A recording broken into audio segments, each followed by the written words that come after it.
United Heavy, runway 26, clear for takeoff. Clear for takeoff, runway 26, heavy bridge, United Heavy. Welcome to the Aeropedia Podcast. I'm Ashwin. And I'm Peter. Today's topic is aircraft seating. We have the pleasure of having Antonio Ficca with us. Antonio is Vice President of Marketing and Strategy at Expliseat. With over 20 years of experience in commercial aviation, Antonio has a background including working at Bombardier Commercial Aircraft, Interiors OEMs, and Aviation Strategic Advisories. He's held various leadership positions in technical, program management, business development, and marketing. Antonio holds a PhD in aerospace engineering from the University Federico II in Naples, Italy, and a mini MBA from McGill University in Montreal, Canada. Ashwin, what's your seat assignment? Window or aisle? Well, it's always window, but if it's an explicit seat, I might consider the aisle. So, Antonio, thanks a lot for joining us on the podcast. I'm just looking forward to this conversation so much because the seat market touches everybody, quite literally, right? Everybody who travels sits on a seat. So really looking forward to this. But before we get ahead of ourselves, let's just take a step back and can you just introduce yourself, your background, your expertise, and your entire journey through aviation? Of course, I'm really happy to be here. Thank you for having me over. Antonio Ficca. I am the VP of Marketing and Strategy at Expliseat. I joined this company in October last year, so roughly 6 months ago. I spent most of my time as an aviation professional and an aircraft manufacturer at Bombardier back in the days when Bombardier Commercial Aircraft was in charge of developing, manufacturing, and selling three platforms: the CRJ aircraft, the Q400 aircraft, and the CC aircraft. This is how we used to call it. I spent there 15 years, give or take. Moved to Canada from Europe. I'm Italian by birth. I grew up in Naples, studied there, an engineer, aerospace engineer by education. But before moving to Canada, I spent a few years in Germany working for Airbus, and I started my career, funny enough, in a seat manufacturer. My very first job after school, after graduation, was with Jadhav, one of our peers in this seat industry business, and that was back in 2002. So it's been over 20 years I've been walking around the aviation industry. So I'm an engineer by trade, by education. I learned the job of marketing throughout 15 years at Bombardier, and I'm now bringing that experience at Expliseat in the world of aircraft seats. Very cool. And just for our listeners, can you talk a bit about what is Expliseat and what do you do and what are your products? Absolutely. So Expliseat is a relatively new player in the commercial aircraft seats business. It was founded in 2013 by four, entrepreneurs, young engineers, French engineers who felt that the aviation industry was missing proper innovation.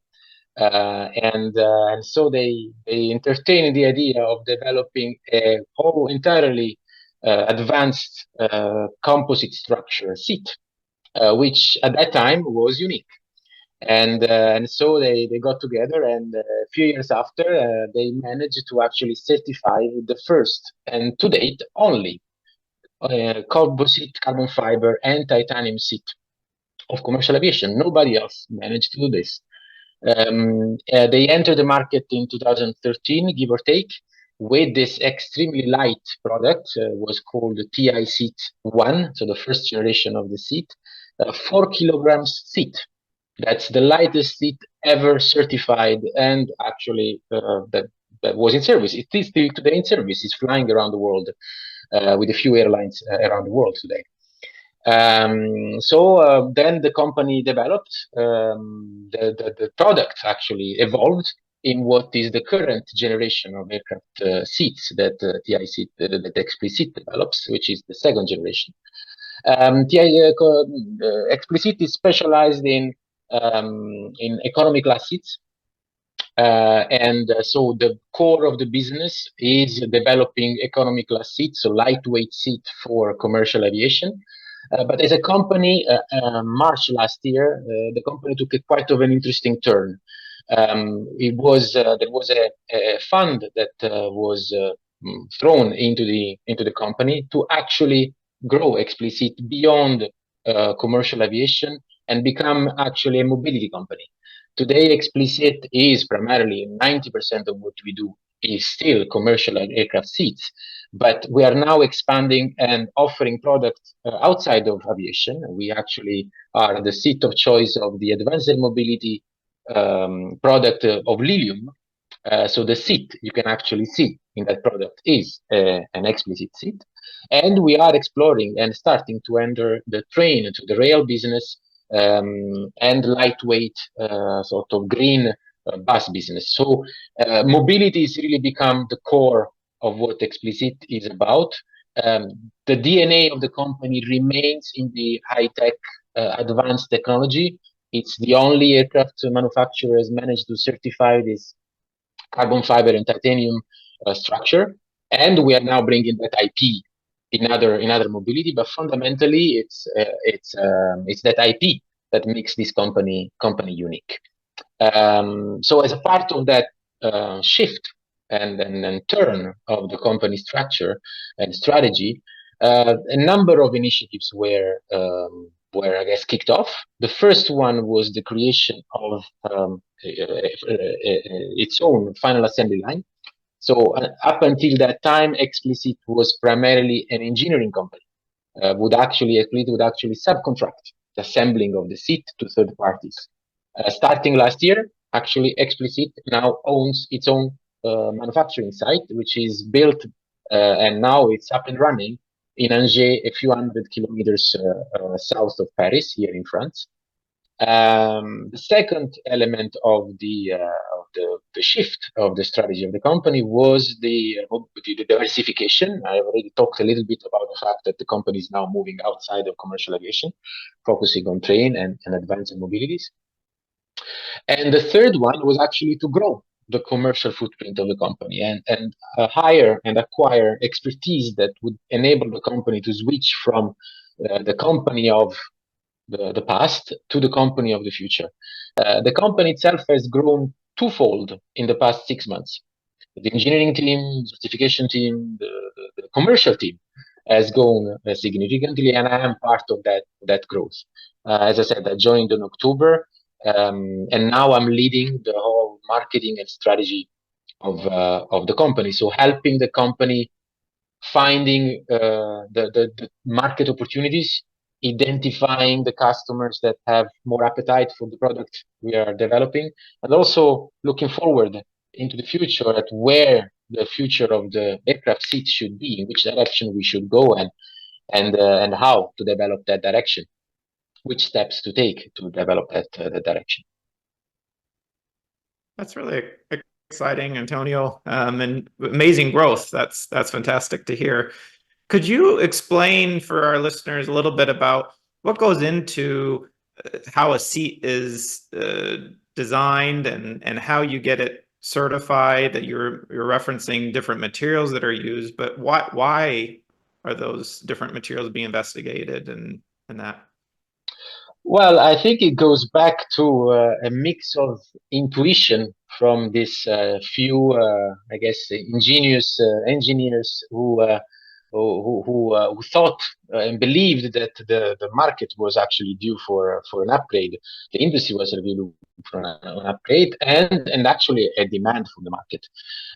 When you look at it and you step back for a second, aircraft cabins, commercial aircraft cabins, have been looking more or less the same to the unfamiliar eye for, 30 years.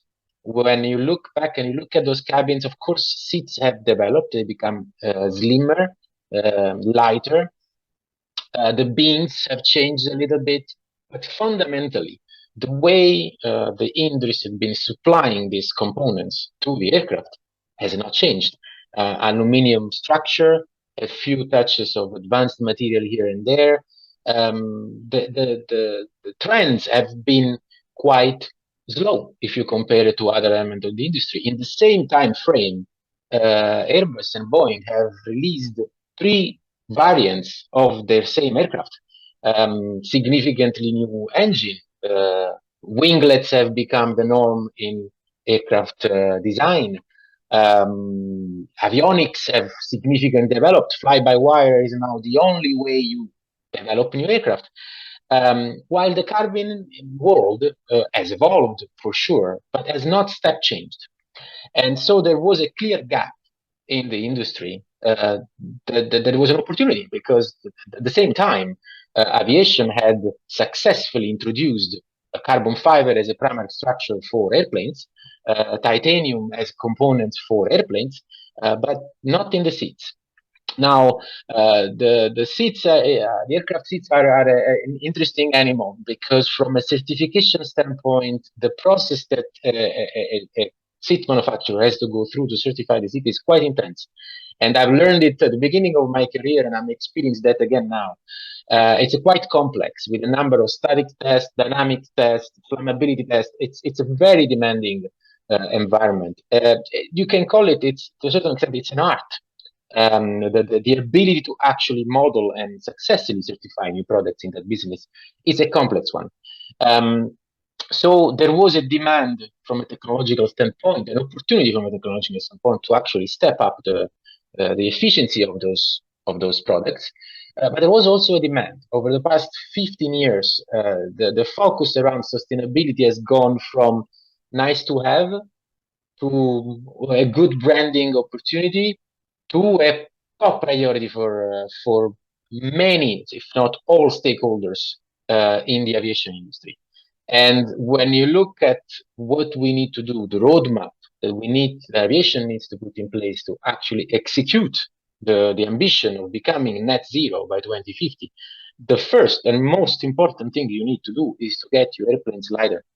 You can only achieve that, and we all know that. You can only achieve step change if you step change technology. And that's what Expliseat is about. Awesome. So you mentioned kind of the overall big picture items like sustainability, right? Just speaking about the product itself, what are the key metrics that you look at when you're developing that product, right? You mentioned weight is very important. What are the other key metrics that you're constantly looking at and trying to kind of optimize? So weight is definitely number one. I mean, we all know how important that is in aviation, and that's what makes one of the things that makes aviation unique. But the thing we have to be careful with is that you can achieve lightweight in many ways, and one thing you don't want to do is to achieve lightweight at the price of something else, which can be, for example, comfort. We have extremely lightweight seats today, not as light as Expliseat, but still very light seat today. Yet they are extremely thin, with super slim cushions, with reduced armrest width and armrest length. You can achieve a lightweight product at the price of comfort. You can achieve a lightweight product at the price of durability. Then, I mean, we have worked with airlines. We all have done that for the majority of our career. And you know that buying a product is extremely important for an airline, but making sure that product actually is reliable, it's dependable, it doesn't become an headache for an airline in service is as important. So you can't obtain lightweight without and then compromise, for example, on robustness of the product. And sustainability, I mentioned already, is a key metric. The last one, but not the least one, I think we have seen in the past few years a significant increase of demand from passengers for comfort, but also in terms of functionality. And that functionality in terms of ability to access services, to access information, to interact with the cabin environment and the seat and the other passenger has become a growing demand. It's linked with our life today, where connectivity and communications and interactions is what we're looking for. So while traditionally the focus around comfort, for example, and design and functionalities was typically the privilege of the business class seats, the seats in the front, the big screens, connectivity, Wi-Fi, and so on. This demand has grown and has become quite an important priority also as you walk back into the cabin. And so as we develop new products, we make sure that the 5 things that matter the most to the passengers are constantly kept in mind. Weight, because it drives airline efficiency and sustainability. Comfort, robustness, so maintainability, reliability of the product, and design and functionality. Could you explain a little bit more about when does the airline, or what impact does the airline have in the decision of the seat versus an aircraft manufacturer? Can you explain a little bit more about that dynamic? Absolutely. So it's actually a combination of both. You have to look after a combination of both, because the airlines are ultimately the customer, and the aircraft manufacturers. I was part of one. We were part of one not long ago. Would agree. At the end, the airlines are driving the ultimate demand. Yet the aircraft manufacturer have an holistic view on where the market is going, and their requirement reflect the generic, let's say, the common needs across the world. And as much as it's our priority to make sure that the product we deliver satisfy an airline requirement, you want to make sure also it satisfy a market requirement and doesn't become an orphan. And unfortunately, our industry has a few examples of products that were developed solely for the benefit of a handful of airlines, and they've never become mass, and then slowly but truly they have left the market.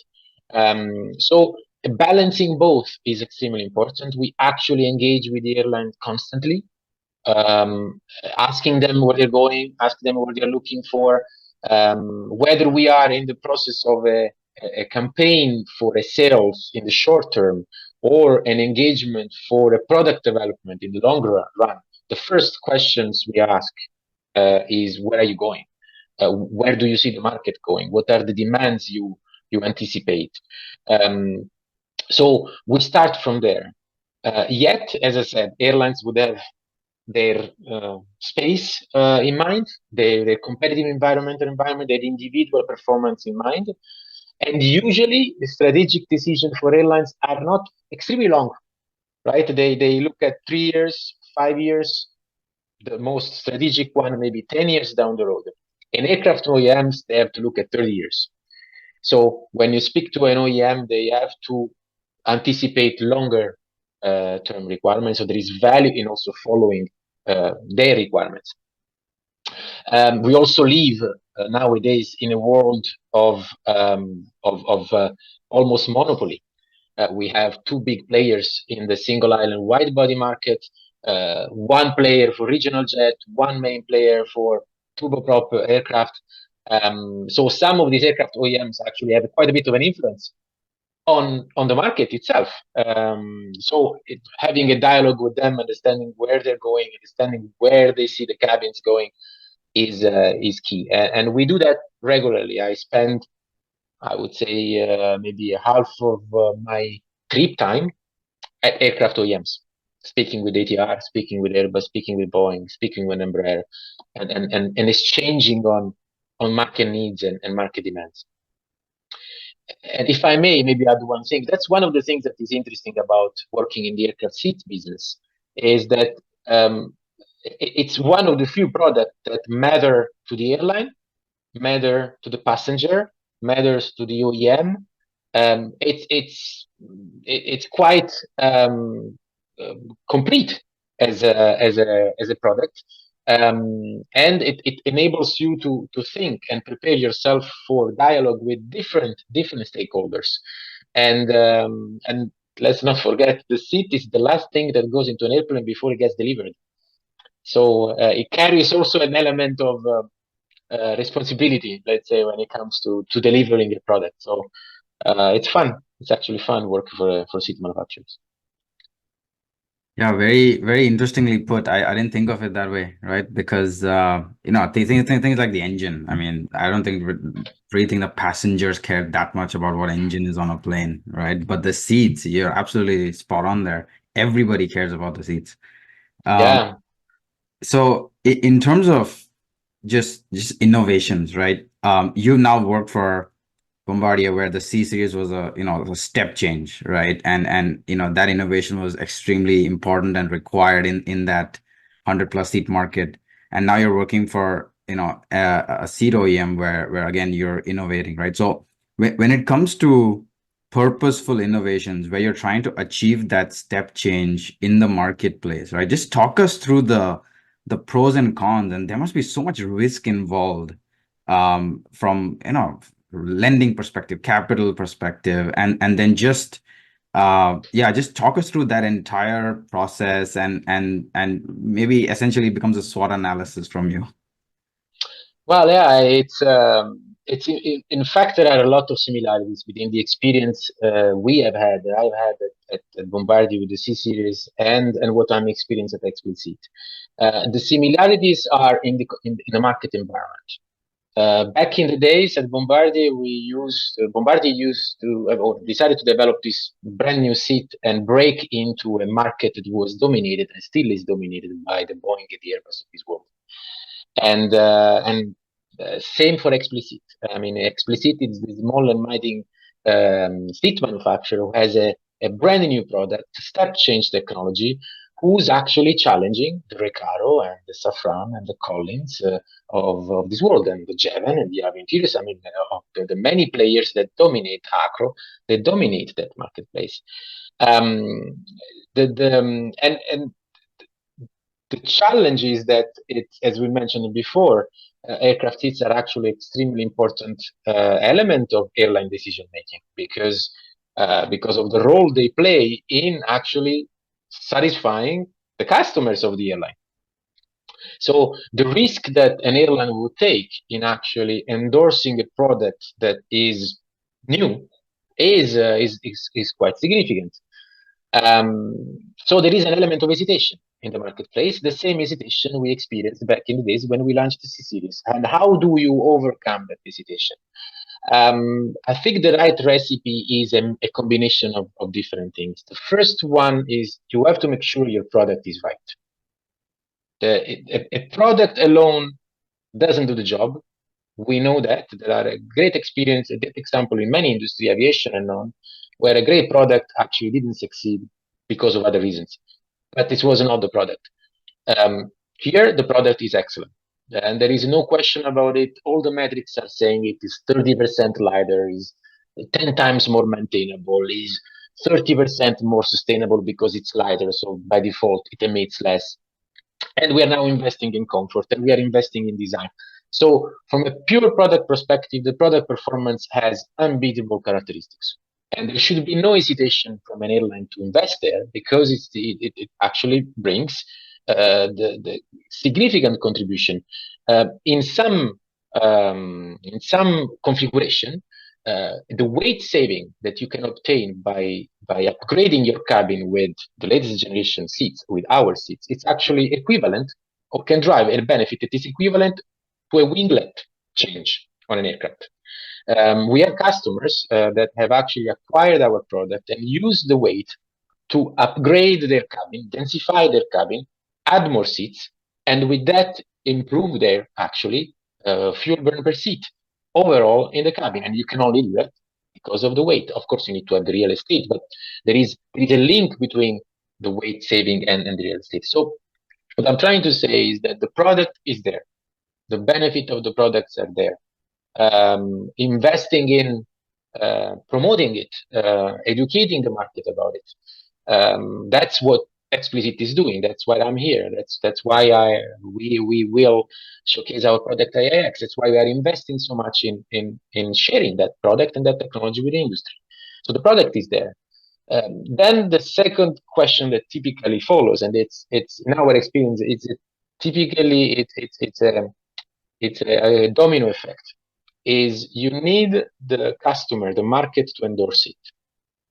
There needs to be some early adopters, some entrepreneur airlines that look at long term and look at the value of the long term and are prepared to invest into a technology and follow it through. In the case of the C series, was Lufthansa, who joined the program day one, launch customer on that platform, and follow the development of the platform all the way to the end.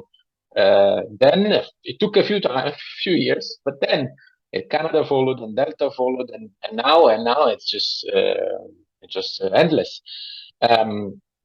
In the case of Expliseat, I believe we have reached a very important milestone, and it's not the only one. When just a month ago we went public, France went public in disclosing that they selected our product for their cabin retrofit program on the HOP fleet. Embraer E190 fleet. The fleet itself, it's quite important. I mean, we're talking about 30 aircraft, give or take. But the importance is more in the fact that an airline like Air France, who has of brand, of product, a core element of their product offering, has endorsed the design. That is giving a signal to the market that there is value there, and an airline is actually backing it up. So I think the domino effect I was describing is starting, and stay tuned. Within the next 6 weeks, we plan to go public with more announcement of the same kind, again proving that the product and the value of the product is actually trusted enough by marquee customer to be prepared to invest on it and support it. The third element of the equation is obviously strategic. You need to have behind the right investors. You need to have the right structure in place that enables the funding that is necessary to actually hold, let's say that this challenge we are facing. As I mentioned at the beginning, there was a fundraising that happened before I arrived. So I'm actually the consequence of it. It's not my merit, it's the consequence of that. That invested in what mattered to the industry. The factory was an important aspect of strategic value, because by owning your own final assembly line, you actually de-risk your supply chain, you de-risk your industrialization of your product. Investing in the commercial team, including procurement, it means investing in strengthening your supply chain, double sourcing your supply chain, and ensuring you can actually demonstrate that your product actually is strong, is your supply chain, your production, your industrialization is robust. I personally, as a professional, I really enjoy the fact of doing something with a purpose. So this purposeful innovation is, I think, something that I personally embrace quite a bit, because it speaks about doing something for a reason. Speaking more about the why you do something rather than what you do. The what follows the why. The why here is innovation. The why here is step change. The why here is sustainability. That's what we wanted to achieve. The what, the how you achieve it, is the consequence of the why. But if the what can be great, but if nobody believes in it, nobody is valuing it, then it's a great engineering exercise, but it stays like that. So I think it's essential, and especially in aviation, and we all know how delicate it is to develop platforms, how important it is to reduce waste and focus on things that actually matter, making sure that purpose exercise, finding the purpose, is performed. It's key in the success of a platform. Well, it's clear you're very passionate about it as well, Antonio, and that's really exciting to hear that someone that's passionate about their work and the mission that their company's on. That's exciting to hear. I have a very, very technical question around innovation. Mm-hmm. And it's regarding the seatbelt. So you're talking about innovation. The one thing in the seat that I noticed that hasn't changed from the very early days is the seatbelt. Do you think there's going to be any innovation into the lift the flap to undo your seatbelt anytime soon? I think it's time. It's a very good question. I never thought about it actually, because many things have changed, but the seatbelt, the mechanism has not. It's a good question to have with our friends from EASA and FAA, because that little item there it carries so much importance into the certification process of a seat that it will take a while until they will be ready to rely on something else. I'm sure somebody thought about, can we do it touch and open? But then somebody will probably say, well, but then what happens if you do it by mistake and you unlock the thing by mistake? Safety is paramount. So at the end, the buck stops at safety, and until somebody comes up with a smart idea to do safety belt smarter yet safer, I think we need to think about that. Yeah, something definitely to think about. One last question, Antonio, is I'm sure a lot of listeners are wondering, what sort of roles is Expliseat hiring for, in what locations, and who can apply for these? Oh, well, that's a very good question. So Expliseat headquarters today is in Paris. So the majority of administrative roles, so if you're thinking marketing, communication, engineering, would be most likely, or a majority of them would be in Paris.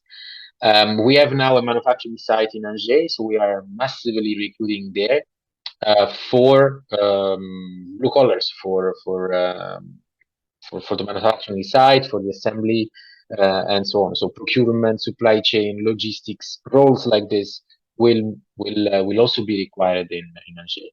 The company is in significant expansion. I mean, some of this expansion I cannot disclose because they are not publicly available information, but you can imagine that a company that aspires to develop in depth with growing its customer base in commercial aviation needs to expand its footprint. Let me leave it at that. Therefore, there may be opportunities in the future for other locations. And then a company that is planning on expanding in by actually bringing technology into other mobilities like advanced mobilities or the rail system, where the volume are 10 times higher. Well, then there is an element of actually quantity that will need to be involved, to be taken into account, and automation of the assembling process that will need to be taken into account. So priorities these days, we are hiring in commercial and sales, in marketing, primarily based in Paris, but sales role can actually be almost anywhere in the world, especially if you are in key markets, if you're based in key markets. Sales, marketing, as I said, engineering, procurement. And every let's say expertise. Let's say the company has now filled the first level of senior roles into the company, so the sort of the C-1 level, and we are fairly staffed at the moment at the specialist level. So we're now looking for middle management expertise, but also young blood. So if you are young engineers and you're listening to this podcast and you wish to stretch yourself into a company that is not a startup but still behaves like one, a very agile, very dynamic, very demanding environment, then Expliseat can be the company for you. There is a lot of fun to have, and so passionate. I mean, I am, and I'm not the only one on this call. I'm sure I'm maybe the one who's talking the most today, but I'm not the only one. I guess that's fairly common, I think, in aviation. People that work in aviation, they kind of care about what they do. Maybe they expressed so publicly, but we the company is full of passionate people. I mean, honestly, there is an energy which I really enjoy, of people that realize what they have, what they are doing is unique, and that gives you a sense of purpose. Going back to purpose innovations, it gives a sense of purpose. You actually belong to a company where you are one of 100. If today you contribute, the impact is clear. So if any of you is interested in having an impact in aviation, in sustainability, in your domain, www.expliseat.com/career or something along those lines. I don't know, but something like that. Awesome. Yeah, thanks for sharing that. So we're going to transition into the next round of questions, which are more focused towards you as an individual, right? So the first one there is, what's one hard skill and one soft skill that you need to succeed in your role? Hard skill, I would say, in our role, you have to be an engineer. There is an element of technical understanding of the technologies, but not so much. And so there is an element of actually being more curious about the why than the what or the how. So you need to have a technical background, but also a curiosity towards business drivers, market drivers. On the soft side, I would say, for the role itself, well, at this level, there is a lot of management of management of things. It can be management of people, of management of issues, of management of opportunities.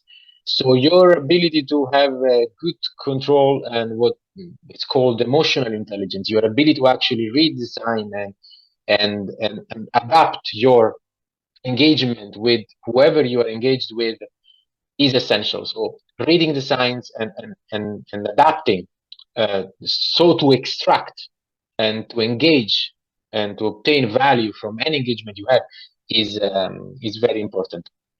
And if I can add one, which maybe I've not displayed to my best today, synthetic. You have to be sharp in your observations and sharp in your deliveries. That's a soft skill that is very essential in this role.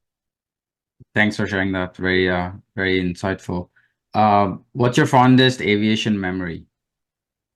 On one of my most dear trips recently, I managed to fly on a single pilot small Cessna in Alaska, landing on water to go and see actually grizzly bears in a remote area of Alaska. And just that experience of seeing the engine and flying, that is probably, I mean, the next smaller thing of that is what, a glider. So you are basically flying yourself. I mean, you feel the air right there. That was very very emotional, and the maneuvers of the pilot and landing on water. That was a treat. I mean, our industry allows us to fly quite a bit, so there were other circumstances where, I don't know, you fly over the desert.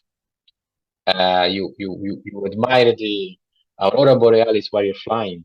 Those type of events, I still remember them, but nothing beats landing on water in Alaska on a single engine airplane. That was that was something.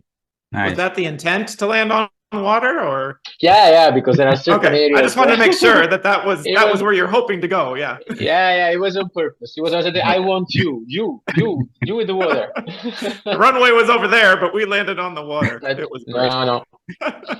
Yeah. What part of aviation do you feel is misunderstood or least understood by the general public, and what can they do to learn more? Well, I think it's a bit controversial what I'm about. I think there is an element of we tend to forget what aviation does for our day-to-day life, and in general for us as a society on this planet. I don't want to get philosophical here, but I personally believe that many problems that we're facing today could be solved if we were closer.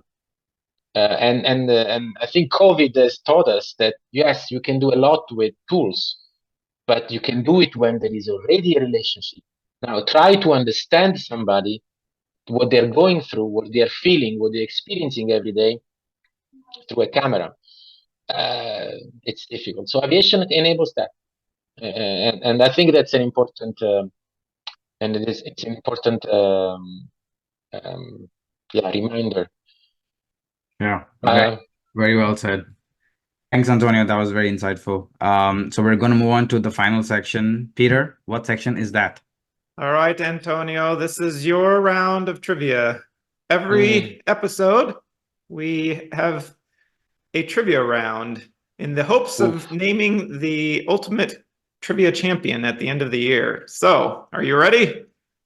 I'm not sure, but I'll try. We're going. Put your seatbelt on. And where we go. All right. The first question for you is airplane spotting. So what classic airliner is this wing depicted from? And for those listeners that are just listening in, you can watch our episode on YouTube and see the pictures. But this wing incorporated, I would say, almost every flap technology there was and is, including leading edge slats, slotted Fowler flaps, Kruger flaps, inboard and outboard ailerons, and spoilers. A unique Wow. wing.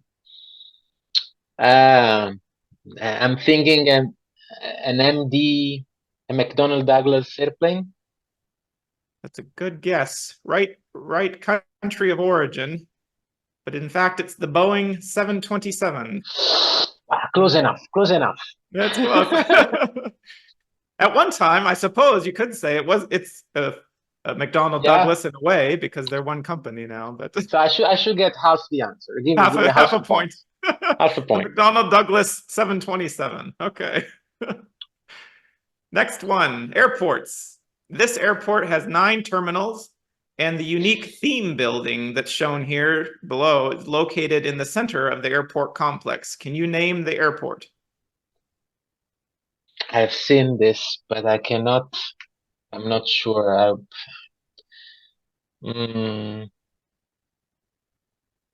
give you a hint of an aerial view of the airport. Yeah, could it be San Francisco? That's also a good guess. Right state of the United States, but wrong city. I'm sorry. It is Los Angeles. I was about to say LA, but I remember the terminals and they were not this advanced. The LA terminals disappointed me a bit. But oh yeah, well, Los half Angeles. a point. Same And the same theme state. building. And for those of you, I think there's a restaurant in the theme building. If anyone's going through LA, can go and observe. All right. Aviation jobs. This near extinct aviation job included responsibilities such as performing all pre-flight inspections, making adjustments in flight to maintain optimal performance, and managing engine operations. Can you name this job? Is it the third pilot role in the cabin? It is. Do you remember what that third person in the cockpit was named? Second officer, I don't know. It's the flight engineer. Okay, that's true. Flight engineer. That was a good. All right. IATA codes. Can you just MLB. MLB Mike Lima Bravo? It doesn't sound familiar, no. I No. fear. Ashwin, you want to guess? I'm gonna guess Melbourne, Florida. Oh, yes, this was a Melbourne, bit of a trick Florida. question. Yes, you are correct. Melbourne, Florida. Wow. So I was thinking that maybe it would trip you up thinking Melbourne, Australia, but that IATA code is Mike Echo Lima, MEL. Yeah, I know the Melbourne, Australia one, so I figured this had to be the other one, right? Yes. All right. Ashwin got me. All right. Last question for you, Antonio. This airline air traffic control call sign is Speedbird.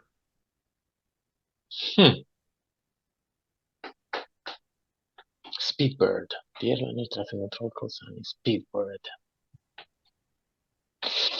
No. Speedbird.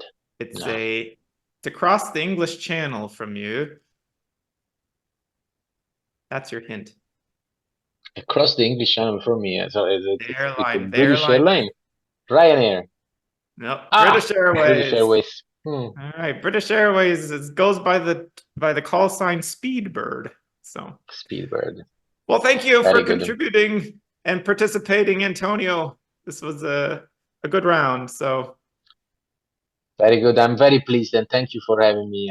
It's been fun, and I hope the listener will find valuable insights in this. And if there is anything I can help with and provide, please let me know. If you by any chance fly through Paris, CDG. That's an easy one. Or not, a few others airport here. Yeah, you're welcome to pass and say hi. We are downtown Paris. Yeah, thanks a lot, Antonio. This was a very insightful podcast, and I'm sure the listeners learned a lot. Good luck with everything going on at Expliseat, and I'm sure we'll hear about expansion projects and updates and new products. And one day maybe economy seats will have lie flat. Who knows, right? Why not? Yeah. Very nice seeing you again, Ashwin, and meeting you again, yes. Peter. Likewise, Antonio. Thank you for your time. Okay. My pleasure. Thanks for joining us this week. Send us any feedback, trivia ideas, or future topics you may have to our email at aeropedia.podcast@gmail.com. See you on the next leg of our journey. Bye for now.